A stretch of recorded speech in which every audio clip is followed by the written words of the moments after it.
सो आज का हमारा टॉपिक है इलेक्ट्रॉनिक विन्यास लिखना। देखिए कक्षा 9 के जो आपका चौथा चैप्टर था जिसका नाम था परमाणु की संरचना, उसमें हमने पहली बार बहुत सारे परमाणुओं के जिनके क्रमांक 1 से लेकर 20 तक थे उन सभी के इलेक्ट्रॉनिक विन्यास लिखे थे। अब देखते हैं कि अगर क्लास 11th में जब हम आते हैं तो हमें कितने और ज़्यादा तरीके से इलेक्ट्रॉनिक विन्यास लिखना आना चाहिए। बिकॉज लास्ट टाइम हमने केवल आपने अगर आपको याद हो तो 2,8,8,2 बस यहाँ तक हम लोग इलेक्ट्रॉनिक विन्यास लिखते थे। स्कैंडियम 21 का इलेक्ट्रॉनिक विन्यास कक्षा 9 में NCERT में नहीं था। तो अब उसके आगे क्या होगा, वो 2882 बनेगा या 2892 बन जाएगा या 2883 होगा। इसके बारे में हम थोड़ा सा और डीप में हम जानेंगे, ठीक है। तो देखिए पहले सिंपल सा एग्जांपल लेते हैं कि अगर हमारे पास सोडियम एटम है, जैसे कि ये लिखा हुआ है, देखिए सोडियम एटम क्या होता है Na, जिसका जेड क्या होता है, परमाणु क्रमांक होता है 11 है। उसमें इलेक्ट्रॉनिक विन्यास हम लिखते थे 2,8,1, ये हम कक्षा 9 तक किया करते थे, ठीक है। अब क्या है, अब हम इसको और डेप्थ में देखेंगे। देखिए 2,8,1 ये बेसिकली क्या थे, बीच में हमारे क्या है 11 प्रोटॉन्स। जो हमारा नाभिक है न्यूक्लियस, उसमें क्या है 11 प्रोटॉन होते हैं। पहली कक्षा यानी कि पहला शेल जो होता है उसमें हमारे रहते हैं 2 इलेक्ट्रॉन, ठीक है। दूसरी शेल में कितने रहते हैं 8 इलेक्ट्रॉन, और तीसरी शेल में हमारे कितना रहता है इसमें 1 इलेक्ट्रॉन। इसीलिए हम इसको बोलते हैं 2,8,1। अब हमारा टारगेट ये है कि इन 2 या 8 या 1 जो भी इलेक्ट्रॉन्स हमारे सामने दिए हैं इनको और फर्दर लोकेट करना, यानी कि देखना कि वो एग्जैक्टली कहाँ पर है। जैसे मैं आपको एक एग्जांपल दूं कि एक तरीका ये है कि मैं कह दूं किसी स्कूल में 400 बच्चे हैं या 500 बच्चे पढ़ते हैं, तो ये मैंने पूरे स्कूल की स्ट्रेंथ बोल दी है। बट अभी मैं कैटेगराइज नहीं कर पा रहा हूँ कि वो एग्जैक्टली कौन सा बच्चा किस क्लास का है। और एक मेरे पास डाटा इस तरीके से आ जाए कि क्लास 8th के इतने बच्चे हैं, क्लास 9th के इतने हैं, क्लास 10th के इतने हैं, तो मैं ईजिली लोकेट कर पाऊँगा कि कौन सा स्टूडेंट किस क्लास में होना चाहिए। तो बेसिकली हम और डेप्थ में इसको देखने का ट्राई करेंगे, ठीक है। तो देखिए क्या होता है, जो शेल होती है, जो कक्षा होती है, उस शेल के अंदर हम देखेंगे सब शेल्स। सब शेल्स क्या होंगी, उप कक्षाएं, यानी कि शेल के अंदर का पार्ट, कि शेल में बेसिकली क्या क्या होता है। जैसे पहली शेल में केवल s orbital s subshell होती है, ठीक है। दूसरी शेल में एस और पी सब शेल्स होती हैं। तीसरे में एस पी और डी होती हैं। चौथे में एस पी डी और एफ होती हैं, ठीक है। ये एक एक करके बढ़ती जाती हैं, इसके बारे में भी हम पढ़ते हैं बट क्वांटम नंबर्स के अंदर आता है, ठीक है। खैर, तो देखिए एस जो सब शेल होगी उसमें मैक्सिमम 2 इलेक्ट्रॉन्स होते हैं, क्योंकि एस होता है सिंगल ऑर्बिटल, तो एक में रह सकते हैं 2 इलेक्ट्रॉन्स। पी होते हैं 3 ऑर्बिटल का, अगर 3 ऑर्बिटल होंगे और हर ऑर्बिटल में अगर 2 इलेक्ट्रॉन्स होंगे तो पी में कितने हो जाएंगे, टोटल 6 इलेक्ट्रॉन्स हो जाएंगे। डी में हमारे होते हैं 5 ऑर्बिटल्स, अगर 5 ऑर्बिटल्स होंगे इसका मतलब क्या हुआ, हर ऑर्बिटल में 2 इलेक्ट्रॉन यानी कि 10 इलेक्ट्रॉन होंगे मैक्सिमम। और एफ में होते हैं हमारे 7 ऑर्बिटल्स। 7 ऑर्बिटल्स का मतलब हुआ कि यहाँ पर आपके पास कितने हो जाएंगे, 14 इलेक्ट्रॉन्स हो जाएंगे। 1 2 3 4 5 6 7 सभी में क्या होंगे, 2 इलेक्ट्रॉन्स आ जाएंगे, ठीक है। तो इस तरीके से हम मैक्सिमम नंबर ऑफ इलेक्ट्रॉन्स किसी सब शेल में कितने होंगे ये निकाल सकते हैं, ठीक है। तो ध्यान रहिएगा, एस में 2 होंगे, पी में 6 होंगे, डी में 10 होंगे, एफ में 14 होंगे। ये क्या है, मैक्सिमम नंबर ऑफ इलेक्ट्रॉन्स, ठीक है। अब देखिए ये आपके सामने बना हुआ रहता है, इसे हम बोलते हैं अवाव प्रिंसिपल। क्या बोलते हैं इसे, अवाव प्रिंसिपल, AUFBAU, अवाव प्रिंसिपल, ठीक है। अब वो एक जर्मन लैंग्वेज का वर्ड है जिसका मीनिंग होता है टू कंस्ट्रक्ट, यानी कि संरचना करना, ठीक है। ये कोई साइंटिस्ट का नाम नहीं है, ये क्या है, एक जर्मन वर्ड है। अब देखिए करना हमें क्या है, करना हमें बहुत सिंपल सा काम है। हमारे पास जो एटॉमिक नंबर यानी कि परमाणु क्रमांक होता है, वो परमाणु क्रमांक के बराबर इलेक्ट्रॉन्स हमें फिल करने होते हैं। किस में फिल करेंगे, जो सबशेल्स आपके सामने दिए हुए हैं, ये पूरे डायग्राम आपके सामने बना हुआ है, इस सब सेल में राइट से लेफ्ट की ओर फिल करना है। देखिए सबसे पहले हमने स्टार्ट किया, राइट में क्या नाम है 1s। एस कितने लेता है, मैक्सिमम 2 इलेक्ट्रॉन्स लेता है, तो हमने इसको लिख दिया 2। तो ये हमारा क्या बन गया 1s2, ठीक है। हमारे पास इलेक्ट्रॉन कितने हैं टोटल 11 है। और हमने कितने बांट दिए, 2 बांट दिए, यानी कि हमारे पास 9 बचे हैं। उसके बाद क्या आता है, 2s आया, s कितने लेगा, 2 इलेक्ट्रॉन, 2 हमने इसको दे दिए, 4 खत्म हो गए। फिर कहाँ पहुँचे, 2p पे। ध्यान रखिएगा 3s पे मत पहुँचिए, हमेशा राइट से लेफ्ट की ओर, पहले 2p आएगा। अब 2p आया तो 2p कितने लेता है, 6 इलेक्ट्रॉन लेता है, ये 6 ले लिया इसने। हमारे पास टोटल होते हैं 11, हमने 2 तो 4 और 6 10 बांट दिए, 1 बचा है, यानी कि ये 3s जो है वो 1 इलेक्ट्रॉन अपने ऊपर कैरी करेगा। ठीक है, जिस तरीके से, जिस पैटर्न से हमने इलेक्ट्रॉन्स फिल किए हैं, उसी पैटर्न से हम इसको लिख देते हैं। क्या लिखेंगे, सबसे पहले 1s को मिले थे 2 इलेक्ट्रॉन, फिर 2s को मिले 2 इलेक्ट्रॉन, 2p को मिले 6 इलेक्ट्रॉन और 3s को मिले 1 इलेक्ट्रॉन। इसे कहते हैं अवाव रूल से इलेक्ट्रॉनिक कॉन्फ़िगरेशन लिखना।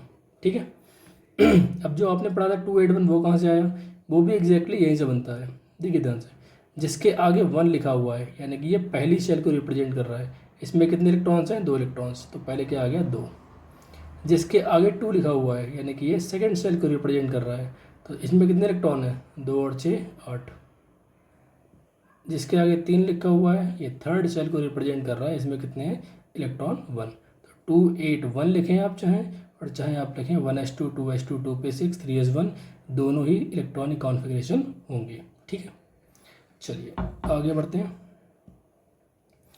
अब बात आती है कि परमाणु कक्षकों में इलेक्ट्रॉन का वितरण। देखिए अफवाह का प्रिंसिपल मैंने आपको बता दिया, डायग्राम बना हुआ भी था, समझा भी दिया, लेकिन अगर आपके मन में ये डाउट आया कि ये एग्जैक्टली इसी पैटर्न से फॉलो क्यों हो रहा है कि 1s के बाद 2s आया, कोई दिक्कत नहीं है, 2s के बाद 3s क्यों नहीं आया, 2s के बाद 2p क्यों आया, या फिर और आगे बढ़ सकते हैं इस तरीके से कि 4s पहले आएगा या 3d पहले आएगा।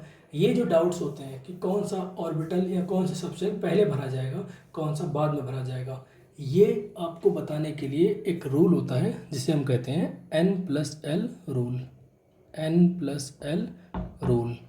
ठीक है, एक्चुअली n+l रूल ही होता है जो कि अफवाह का जो डायग्राम हमने बनाया पूरा है, इसका बेसिक है। ठीक है, कि वो कहाँ से स्टार्ट हुआ। तो देखिए इसको भी कर लेते हैं। n+l रूल के लिए देखिए n और l दोनों ही क्वांटम नंबर्स हैं, क्वांटम नंबर वाले लेक्चर में हम इसको पढ़ाएंगे, लेकिन अभी के लिए जो आपके ज़रूरत का काम है वो ये है कि n बेसिकली क्या होता है। जैसे फॉर एग्जांपल मैं कह रहा हूँ 2p, तो जो वैल्यू आगे लिखी होती है उसके n वही होता है, n = 2 हो गया। अगर मैं कहूँ 3d तो n क्या हो गया इसका, n = आपका क्या हो गया, 3 हो गया।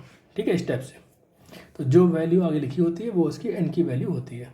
क्वांटम नंबर्स के लेक्चर में इसको अच्छे से क्लियर करेंगे। लेकिन देखिए अभी l की बात, तो l की वैल्यू बड़ी आसान है। l की वैल्यू जो है SPDF इनके लिए होती है 0 1 2 3। तो s के लिए l की वैल्यू कितनी हुई, 0, p के लिए 1, d के लिए 2, f के लिए 3। चाहे 2p हो, चाहे 3p हो, चाहे 4p हो, इससे कोई मतलब नहीं है, l की वैल्यू फिक्स रहेगी। जैसे फॉर एग्जांपल 2p के लिए l की वैल्यू क्या हो जाएगी, तो आपको होगी 1। 3d के लिए l की वैल्यू क्या हो जाएगी, आपको होगी 2। ठीक है, ये हमारा तरीका है। अब देखिए नियम हमारा लिखा हुआ है, उस उपकोष की ऊर्जा कम होती है जिसके लिए n+l का मान क्या होता है, कम होता है।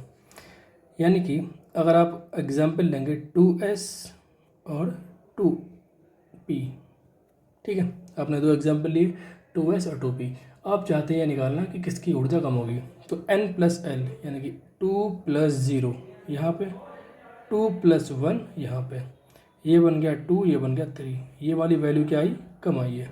यहाँ लिखा हुआ है n+l का मान कम होगा तो ऊर्जा कम होगी, यानी कि 2s की ऊर्जा कम होगी, 2p की ऊर्जा ज़्यादा होगी। इस टाइप से हम निकालते हैं। ठीक है, दूसरा नियम ये है कि अगर n+l का मान बराबर हो जाए, फॉर एग्जाम्पल क्या हो जाए, n+l का मान बराबर, जैसे कि 2p हो और 3s। देखिए 2 + 1 क्या हुआ, 3, और 3 + 0 क्या हुआ, 3। दोनों क्या मान हो गए, बराबर हो गए। बराबर हुआ तो इस केस में क्या करना है, ऐसे केस में उसकी ऊर्जा कम होती है जिसके लिए n का मान कम होता है। तो देखिए n 2p का कम था, इसलिए इसकी ऊर्जा कम होगी, 3s की ऊर्जा ज़्यादा होगी। ठीक है, तो इसीलिए 2p में इलेक्ट्रॉन पहले भरा जाता है और 3s में इलेक्ट्रॉन बाद में भरा जाता है। जो कम इलेक्ट्रॉन वाले होते हैं, कम ऊर्जा वाले होते हैं, उनमें इलेक्ट्रॉन पहले भरा जाता है। ठीक है, तो इस तरीके से आप आप वो रूल आपके सामने है। आप किसी भी, जो मैंने इसमें पैटर्न लिखा हुआ है इस तरीके से, आप किन्हीं भी दो सबसेल्स को पकड़िए और उसको चेक कीजिए, ठीक है, और आपको आंसर मिल जाएगा। चलिए, स्कैंडियम, जो इसे मैंने स्टार्टिंग में आपसे कहा भी था, स्कैंडियम का निकालेंगे। स्कैंडियम का जब हम निकालते हैं तो आता है 1s2 2s2 2p6 3s2 3p6 4s2 3d1। तो देखिए, फर्स्ट वाली जो हमारी शेल है उसमें कितने इलेक्ट्रॉन है टोटल? 2 इलेक्ट्रॉन है। सेकेंड वाली शेल में 2 और 6 8 इलेक्ट्रॉन होंगे, क्योंकि आगे 2 लिखा हुआ है 2 में। देखिए 2s भी सेकेंड शेल का है, 2p भी सेकेंड शेल का है। थर्ड सेल में कौन कौन आता है? 3s आता है, 3p आता है और 3d आता है। तो इनके इलेक्ट्रॉन्स ऐड कीजिए, 2 6 8 और 1 9, तो यहाँ पे 9 आया। और चौथी सेल में क्या आता है? 2 इलेक्ट्रॉन, तो 2 इलेक्ट्रॉन, यानी कि 2 8 9 2। ठीक है, इस टाइप से इसका इलेक्ट्रॉनिक कॉन्फ़िगरेशन बन जाएगा। अब आप 1 से लेकर 50, जितने भी हमारे 1 से लेकर 50 तक हैं टोटल, ठीक है, इतने एटॉमिक नंबर्स, यानी कि इतने परमाणु क्रमांक के जितने भी हमारे एग्जाम्पल्स हैं, उन सभी के इलेक्ट्रॉनिक कॉन्फ़िगरेशन आप लिखिए, ठीक है। इसको ट्राई कीजिए और आराम से बुक से मैच कीजिए, ठीक है। अब देखिए क्या क्या दिक्कतें आएंगी आपको उसमें, वो मैं आपको दिखा दे रहा हूँ। ये 5 एग्जाम्पल हैं, ऐसे और भी होते हैं बट मैंने पिक 5 किए हैं, ठीक है।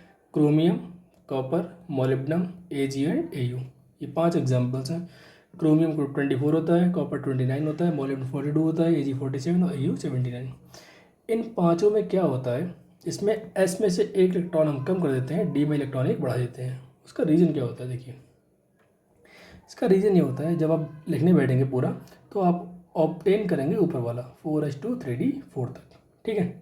लेकिन हम क्या करेंगे, हम इसको कर देंगे 4s1 3d 5। अब मन में डाउट आता है ऐसा क्यों हुआ? तो देखिए यहाँ पे डी जो है, मैं आपको बता रहा हूँ, देखिए डी ऑर्बिटल मैंने आपको स्टार्टिंग में कहा था कैसा होता है, इसमें 5 ऑर्बिटल्स होते हैं। डी सबशेल में 5 ऑर्बिटल्स होते हैं। अब देखिए पांचों में अगर एक एक इलेक्ट्रॉन होता है, ठीक है, पांचों में अगर एक एक इलेक्ट्रॉन होगा तो एक एक इलेक्ट्रॉन होने का चक्कर क्या हुआ, इसके बोलेंगे हम half filled condition, half filled condition. और अगर मैं बोलूँ इसमें सभी में 2 2 इलेक्ट्रॉन्स हैं तो उसे बोलेंगे फुली फिल्ड कंडीशन, ठीक है। यानी कि D5 क्या हो जाएगा, हाफ फिल्ड, और D10 क्या हो जाएगा, फुली फिल्ड। डी में 5 इलेक्ट्रॉन है तो हाफ फील्ड होता है, और डी में अगर 10 इलेक्ट्रॉन होंगे तो क्या होगा, फुली फील्ड होगा। रूल ये होता है कि फुली फील्ड या हाफ फील्ड ऑर्बिटल जो होते हैं वो बाकी सारे नॉर्मल जो कॉन्फ़िगरेशन है उनसे ज़्यादा स्टेबल होते हैं। इसके 2 रीज़न होते हैं कि हाफ फील्ड स्टेबल क्यों होता है, क्योंकि पहली बात तो ये सिमेट्रिकल होता है, जो भी चीज़ सिमेट्रिकल होती है वो मोर स्टेबल होती है, ठीक है। तो ये मोर सिमेट्रिकल होता है तो ये क्या होगा, स्टेबल होगा। दूसरा इसका रीज़न ये होता है इसमें एक्सचेंज एनर्जी इन्वॉल्व ज़्यादा होती है। देखिए एक्सचेंज एनर्जी कॉन्सेप्ट कुछ बुक्स में मिलता है, मैं आपको समझा दे रहा हूँ क्या होता है। देखिए अगर मैं 2 कंडीशन लेता हूँ, एक D4, 1 2 3 4, ये D4 कंडीशन है, और ये वाली कंडीशन क्या है, D5, डी में 5 इलेक्ट्रॉन है। एक्सचेंज क्या होता है, देखिए ऐसा नहीं कि इलेक्ट्रॉन आराम से एक जगह बैठा रहे, वो एक्सचेंज करता है अपनी पोजीशंस को। यानी कि ये इलेक्ट्रॉन यहाँ पे जा सकता है, पहली पॉसिबिलिटी, यहाँ पे जा सकता है और यहाँ पे जा सकता है। ये कूद के यहाँ आ सकता है, यहाँ आ सकता है, और ऐसे ही ये वाला कूद के यहाँ आ सकता है। मतलब बेसिकली अगर आप देखें तो 3 2 5 और 1 6, इसके 6 एक्सचेंजेस पॉसिबल हैं, ठीक है। इसमें इलेक्ट्रॉन्स के आपस में 6 एक्सचेंजेस पॉसिबल हैं। अगर आप D5 में कंपेयर करें, देखिए 1 2 3 और 4, 4 ये पॉसिबल हो गए, 5 6 7 8 9 और ये 10, यानी कि टोटल 10 एक्सचेंज पॉसिबल है। आप करके देखिए, बना दिए मैंने, 10 एक्सचेंज टोटल पॉसिबल है, ठीक है। यानी कि 10 एक्सचेंज पॉसिबल है, यानी कि मोर एनर्जी इन्वॉल्व रहेगी इसमें। ज़्यादा एनर्जी इन्वॉल्व होना यानी कि एनर्जी कम हो रही है, क्योंकि एनर्जी इन्वॉल्व है। एनर्जी इन्वॉल्व होने का मतलब क्या हुआ, एनर्जी कम हो रही है, और एनर्जी कम हो रही है इसका मतलब स्टेबिलिटी आ रही है। इसीलिए हम कहते हैं कि D5 जो है वो D4 से बेटर होता है। इसीलिए क्या करते हैं हम D4 का D5 कर देते हैं। कैसे करते हैं, S में से इलेक्ट्रॉनिक खींच लेते हैं, तो S का इलेक्ट्रॉनिक खींच लिया, D4 को D5 कर दिया। ऐसे ही केस क्या हुआ कॉपर में, हम D9 का D10 कर देंगे, मोलिब्डेनम में D4 का D5 कर देंगे, Ag में D9 का D10 कर देंगे, और Au में भी D9 का D10 कर देंगे। बाकी ऐसे एग्जाम्पल F ब्लॉक में और भी मिलेंगे, बट उसको हम नेक्स्ट क्लास में कभी देख लेंगे, ठीक है। अब आपका होमवर्क क्या है, 1 से लेकर 50 तक जितने भी एलिमेंट्स आपके हैं उन सभी के इलेक्ट्रॉनिक कॉन्फ़िगरेशन आपको नोट करने हैं। ठीक है, चलिए।